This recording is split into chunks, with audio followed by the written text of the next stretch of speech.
Après avoir dit « Tout est accompli » sur la croix, Jésus a renoncé à l'esprit.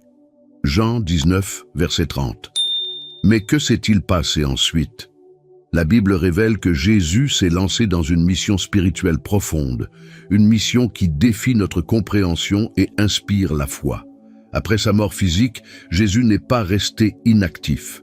Il est descendu dans l'Hadès, la demeure des morts. Acte 2, versets 30 et 1. Non pas pour souffrir, mais pour proclamer sa victoire sur le péché et sur la mort. Un tel acte accomplirait les prophéties et démontrerait son pouvoir sur la mort. 1 Pierre 3, versets 18 à 21, nous présente les mystères profonds du Nouveau Testament.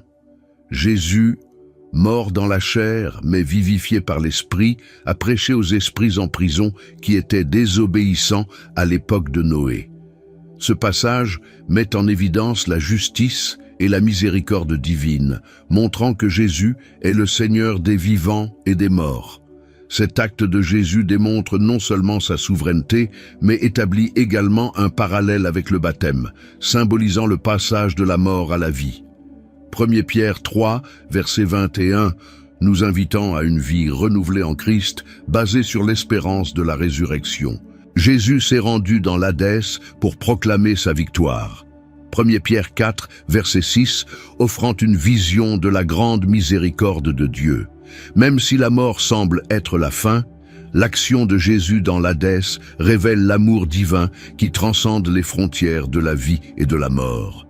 Les esprits mentionnés sont ceux qui ont désobéi à l'époque de Noé. Par cette prédication, Jésus réaffirme la souveraineté de Dieu et l'appel à la repentance, même face à la justice divine.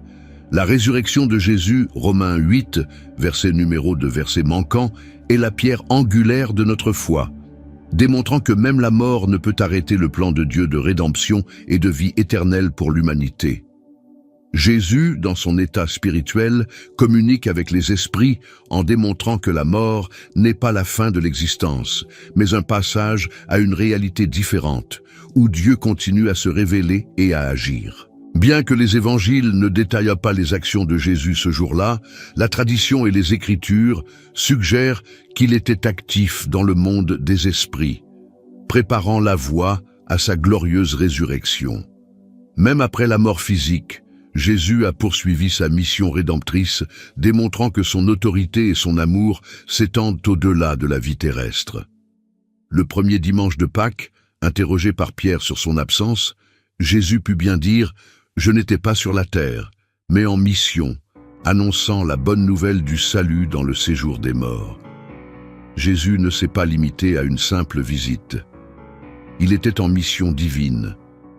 En prêchant à ceux qui ont péri dans le déluge de Noé, Jésus proclamait en fait la victoire sur le péché et la mort.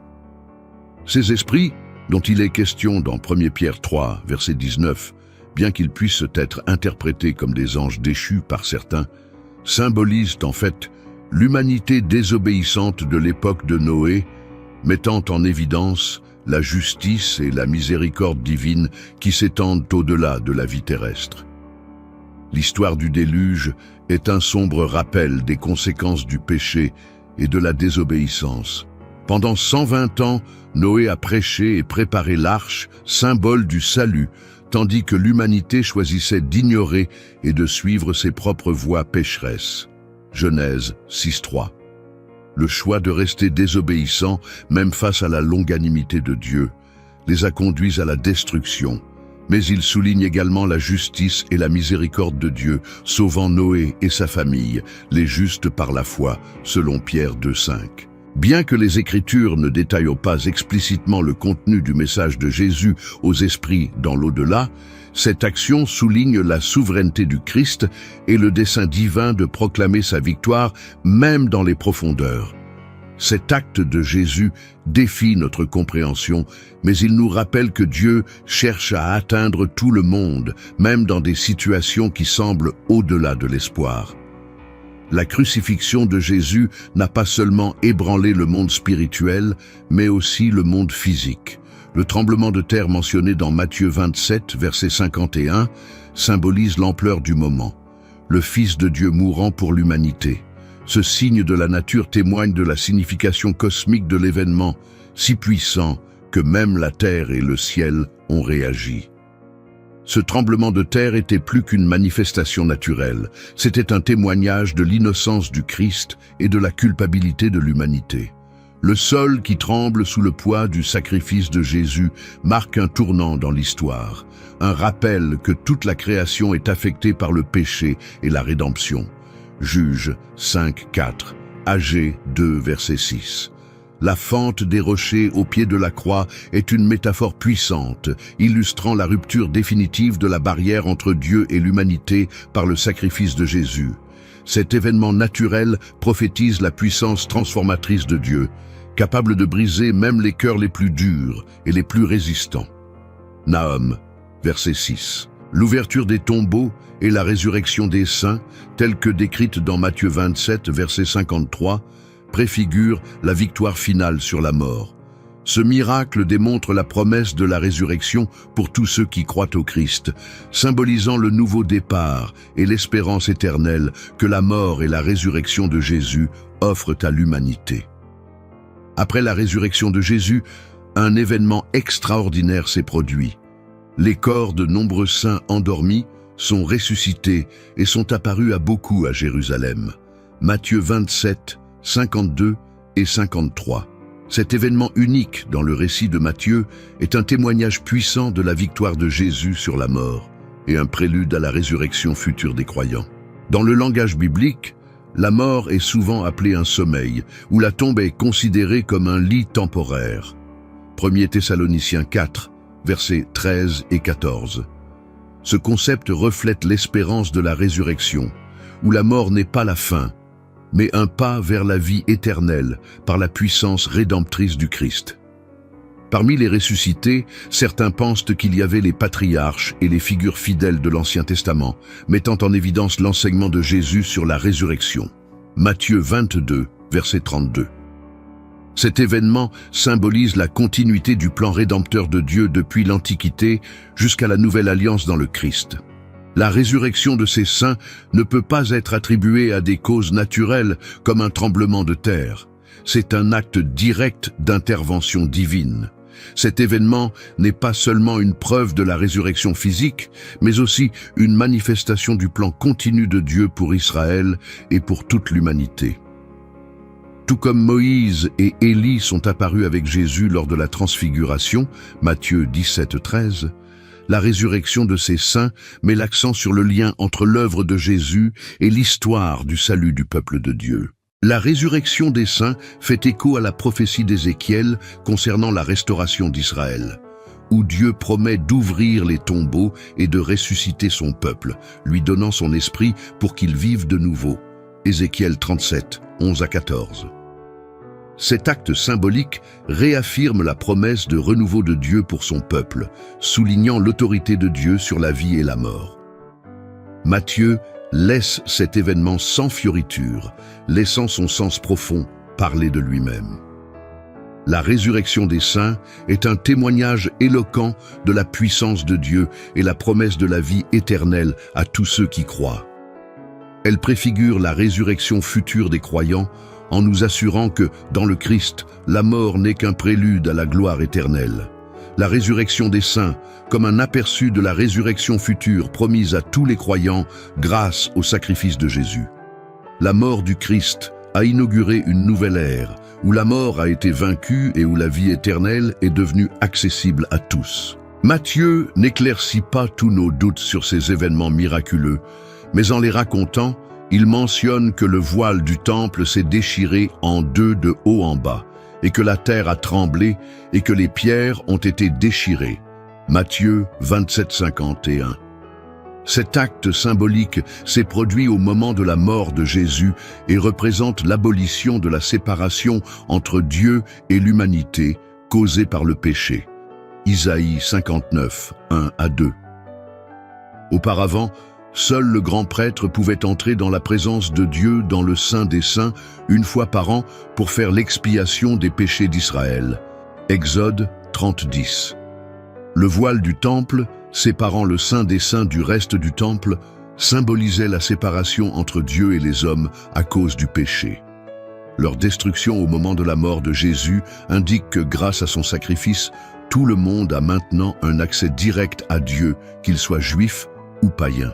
Le voile, fait de lin fin et torsadé et de couleurs symboliques telles que le bleu, le violet et l'écarlate, était non seulement imposant par sa taille et son épaisseur, mais aussi par sa signification. La déchirure du voile indique que le sacrifice de Jésus est suffisant pour l'expiation des péchés, ouvrant de façon permanente la voie vers le Saint des Saints pour tous.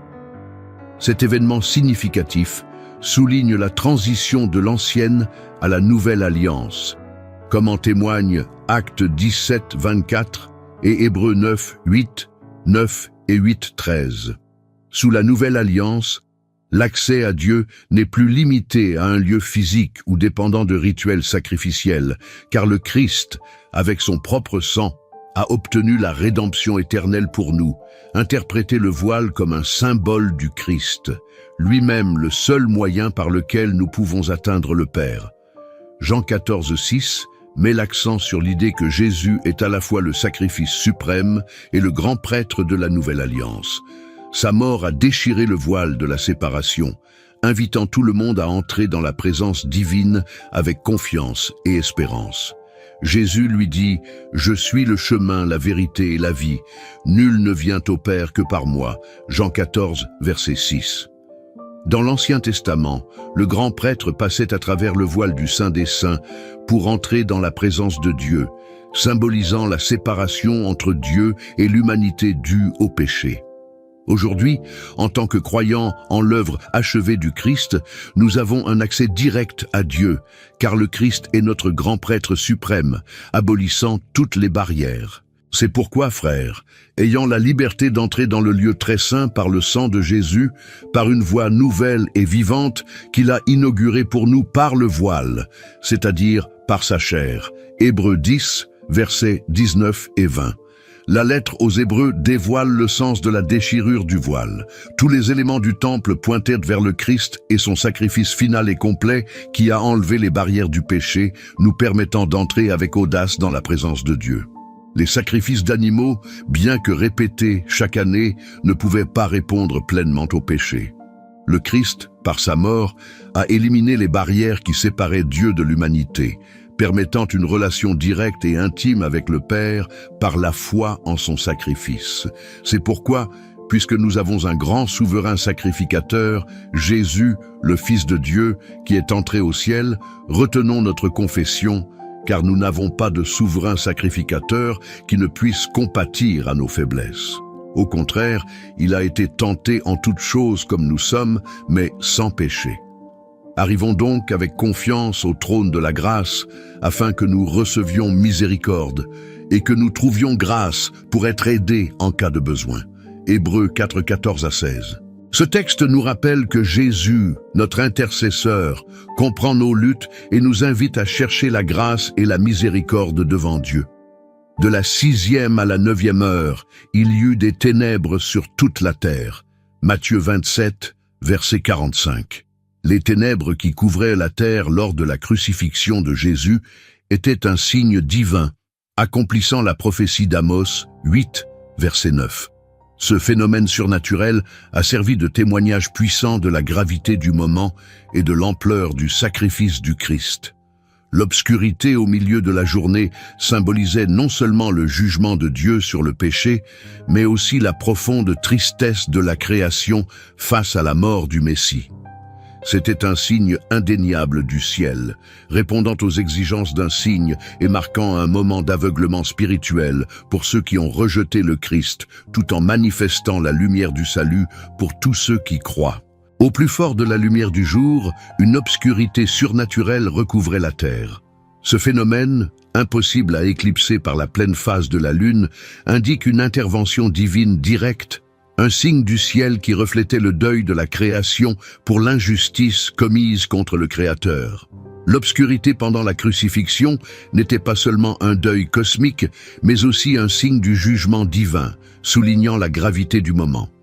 Les ténèbres sont associées au deuil, à la mort des grands hommes et au jugement divin. Pour les téléspectateurs de l'époque, les gentils et les juifs ont vu cette obscurité comme un signe accompagnant la mort de Jésus, marquant ce moment comme un tournant historique, l'accomplissement de la prophétie d'Amos 8:9 sur l'obscurité du jour. Quand Jésus s'exclame « Mon Dieu, pourquoi m'as-tu abandonné ?» Matthieu 27:46, il exprime la profondeur de sa souffrance et de son abandon en accomplissant les écritures du psaume 22. Ce moment symbolise non seulement l'abandon physique, mais aussi une profonde impuissance spirituelle, reflétant le fardeau du péché terrestre qu'il portait en lui. La présence du centurion et sa déclaration « Vraiment, celui-ci était le Fils de Dieu » Matthieu 27:54. Après avoir été témoin des événements surnaturels de la crucifixion, tels que les ténèbres et le tremblement de terre, marquent une profonde révélation. Ce moment de reconnaissance de la divinité de Jésus par un fonctionnaire romain symbolise l'universalité du message de l'Évangile, dépassant les barrières culturelles et religieuses. Le centurion, officier de l'armée romaine, commandait environ 80 à 100 soldats. Il a été reconnu pour son leadership, sa discipline et son expérience au combat, occupant une position de respect et d'importance. Cependant, le rôle de ce centurion dans le témoignage de la crucifixion de Jésus dépasse sa fonction militaire, révélant un profond essai spirituel. Pendant la crucifixion, des événements extraordinaires se sont produits. La terre a tremblé et des ténèbres surnaturelles ont recouvert la terre. Matthieu 27:50-54.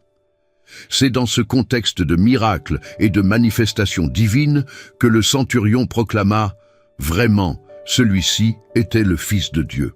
Cette déclaration, venant d'un fonctionnaire romain, se distingue comme une confession inattendue de foi en Jésus.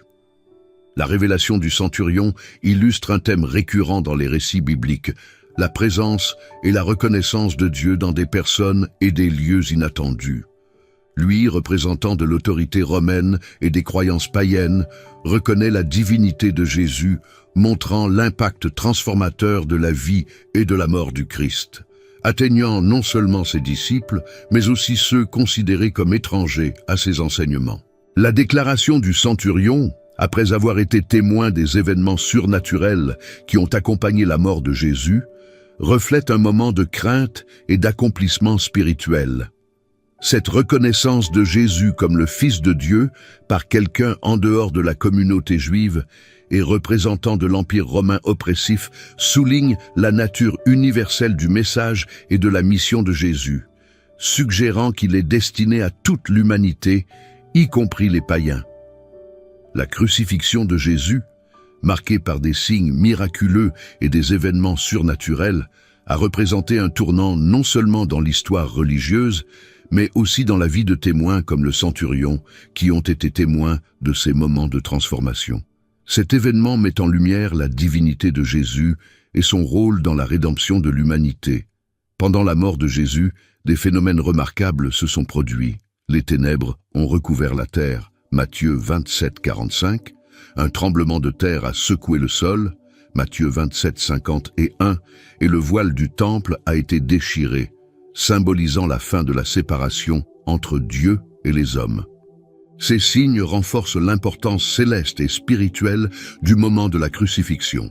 Les dernières paroles de Jésus sur la croix révèlent son caractère compatissant, l'accomplissement de sa mission et son lien profond avec les êtres humains.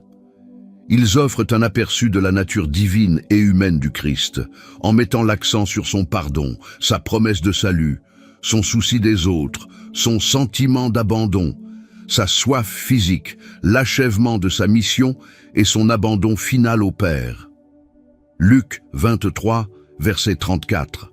Luc 23, verset 43. Jean 19, versets 26 et 27.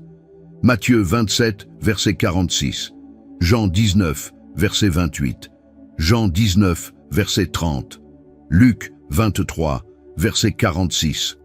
L'indifférence initiale des soldats romains qui tirent au sort les vêtements de Jésus, Jean 19, versets 23 et 24, contraste avec le moment de révélation et de reconnaissance du centurion, qui proclament l'innocence de Jésus et sa divinité après avoir été témoins des événements extraordinaires de la crucifixion.